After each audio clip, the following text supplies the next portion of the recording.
Hello guys! For today's video ay magluluto tayo ng pork nilaga with kamote at saging saba para may added sweetness sa ating sabaw.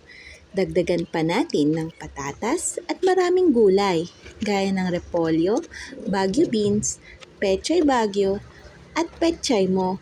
Char! Tapos, isawsaw mo na sa patis na may kalamansi at sili. Ilabas mo na ang iyong bahaw at tayo kakain na. Bye-bye! Yan, lagay na natin ang ating saging na saba.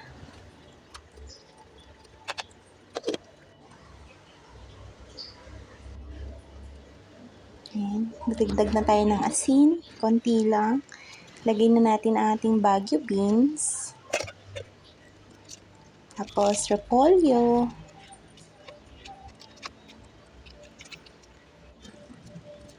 Yan, tapos pechay bagyo, tapos yung pechay mo nga. Yan, tapos patay na yung apoy niyan. Yan, halo mo lang. Hayaan mo na siyang maluto. Tapos, dan, kain na po tayo.